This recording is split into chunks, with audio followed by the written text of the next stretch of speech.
we're out of timeouts, aren't we? We're good. Yeah, we don't have to take one. We'll just All throw right. JC right on. Oh, okay. here. All right. Well, then, yeah. Okay. Welcome in. I was about to take a timeout here. I don't want to timeout on JC. I should have been in here earlier, guys. We went long, and it's fine. All right, let's get, because I only got about 15 minutes with you. Let me get right to it. Let me cut you off. I'm going to cut you off right there, JC. No more excuses. Play like a champion. What is your concern level with the Vicari Swain thing? Before you say anything, here's, you know me, man. You and I will text back and forth. I'm like, whatever, I don't care. I just glance over everything generally. But when the SID says, yeah, it's an academic issue, kind of comes right out and says it, like Steve. And then I'm not sure if you read his email previewing the spring.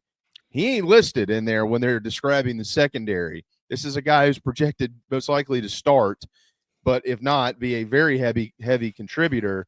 When his name's left off of the spring preview and he's out of practice and it's listed as an academic issue, that does raise my concern level a little bit. He's a great player. They need him. He's trying to come back. They expect him to be back.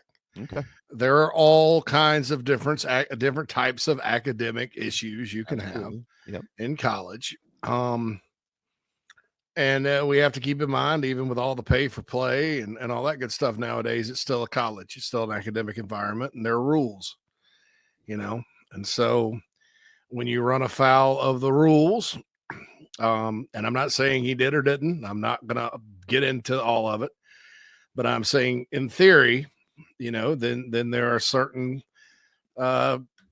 things you have to pay penance. You have to get it right. You have to right the wrong. And I can't sit here knowing the way that academic bureaucracies, which the University of South Carolina certainly is, and we're not talking about athletics, operate, that I can't guarantee he'll be back. I do think that he will.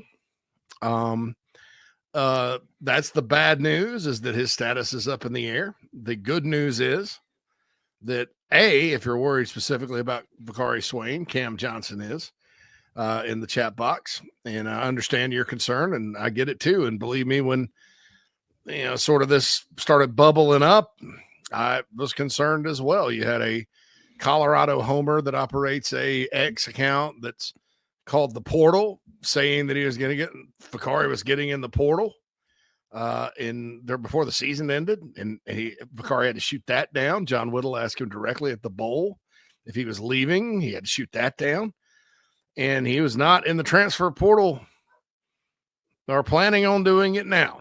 So there's the good news, and I understand everybody's concern. The other piece of this good news is, Carolina has Judge Collier back. They have Miles Norwood. They brought him from the portal, and Brandon Cisse. Correct. And Emory Floyd's still there. And then Jalua Solomon can play corner. So, I think Vicari Swain's probably potentially the best out of them all, because I was that impressed with him last year. And I also think he's a guy that could help special teams, returning kicks. Well, I agree with all that. He's a good player, and they need him. Don't get me wrong. I'm not downplaying it. But it's a chance for other guys to get reps and for him to kind of make his way back. And I wouldn't twist myself in knots over it right now. I feel better about the university in all this, understanding some things, and him doing the right thing and getting back in than I am about the NCAA coming out of left field with something on Faison. Right.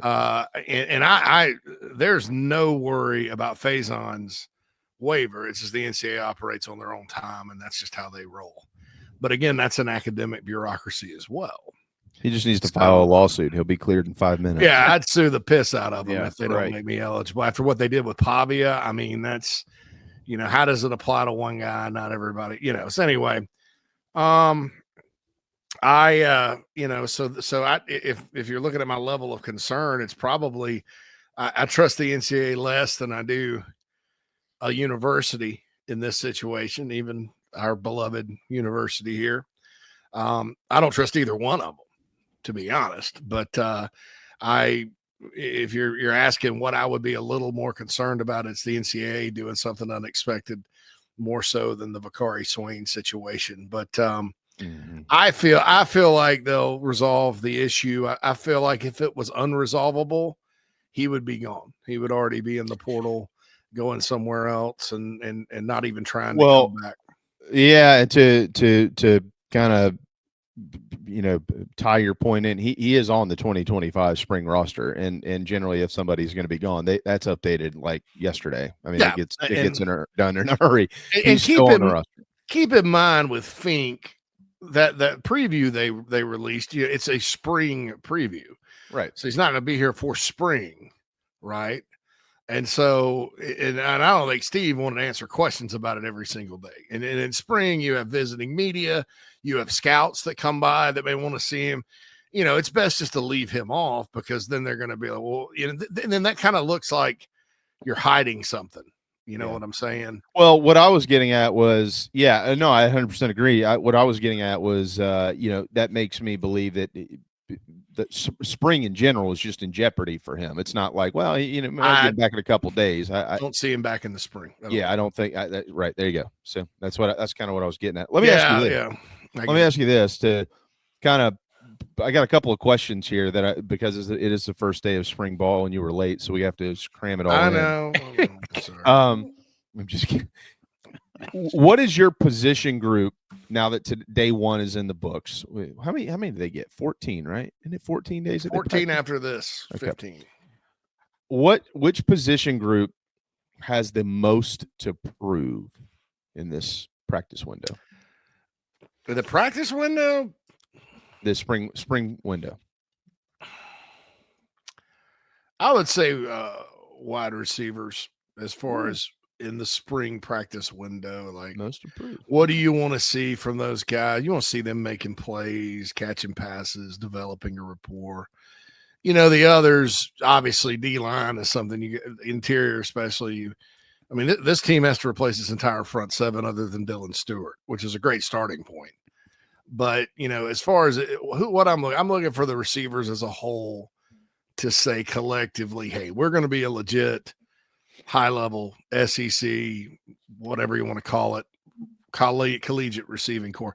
I don't think they did last year collectively, but I think there were reasons for that, including injuries and inexperience. Just kind of did that there. So that's the one. They all have something to prove. Don't get me wrong. Sure. Yeah. Most.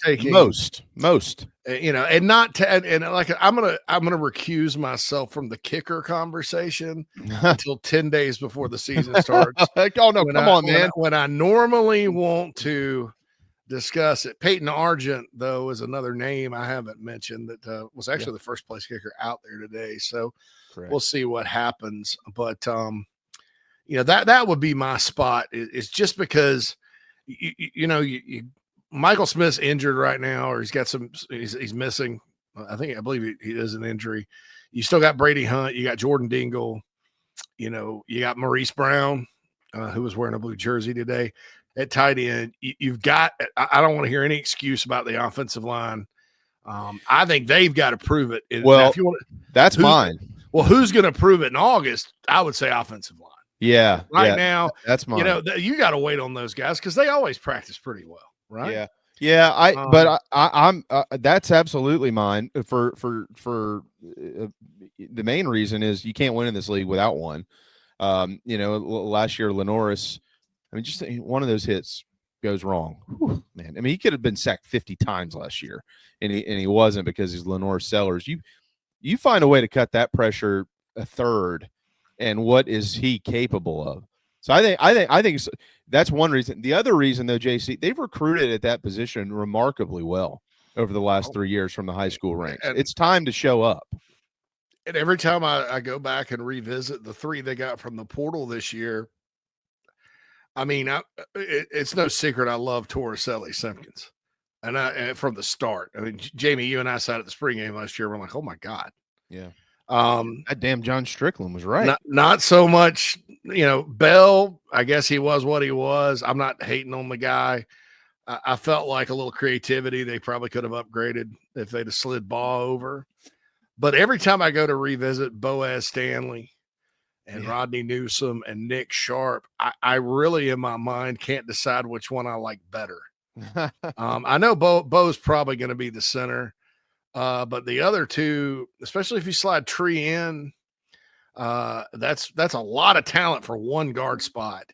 And so I think personnel wise, they're in good shape, but with the 2023, they didn't have personnel. Last year they did, and we saw some of the same stuff. Now, there is the report out there about Mike Shula kind of doing less of the zone read type of plays because, the quarterback and running back have to read that play, but so do your linemen.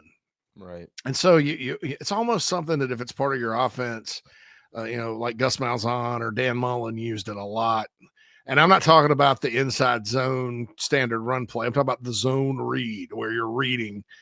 It can be confusing. I think in the college level, your best offensive lines aren't thinking. They're just going out and kicking people's ass.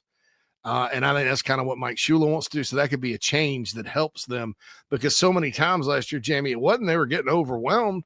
They were blocking air because they stepped the wrong way or they just whiffed on their assignment. I mean, these guys just had a very bad year collectively on the mental end of things. They're capable. Have you seen how many guys Texas A&M is getting drafted on the D-line this year? High. Carolina lined up and ran it up their bahunkus, and that's what bothered me. The pass blocking thing, you mentioned that you're going to get hit, pressured, sacked.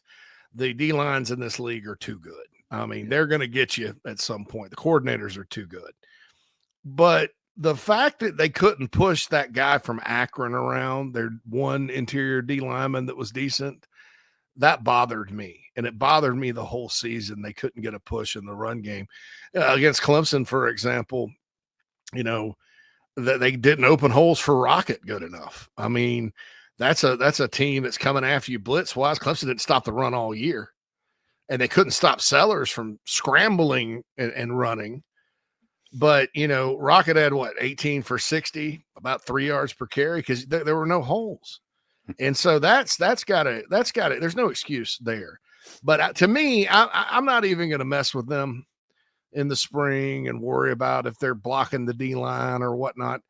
August 31st, that's the position I'm going to have my eyes on that day. Okay. When we're all sitting there with a cold one at Mercedes-Benz on a Sunday afternoon.